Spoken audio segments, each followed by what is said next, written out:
Okay, everybody, it's processing day. These guys go to here. In for the boil. Out for the plucker. And then in the cooler. I'll show you how it goes. Okay guys, I know y'all were all curious about the Cemani meat.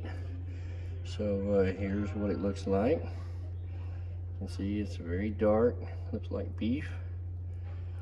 Dark skin, dark quills. Not a real meaty chicken, but that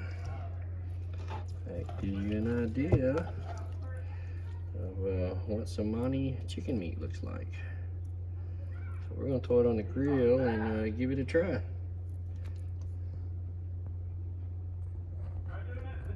You want horizontal? Okay guys, here is the dark meat Cemani. Looked like the breast to me was white, but the legs, dark meat, you can see definitely black. So we're gonna give it a try here and let you know what we think.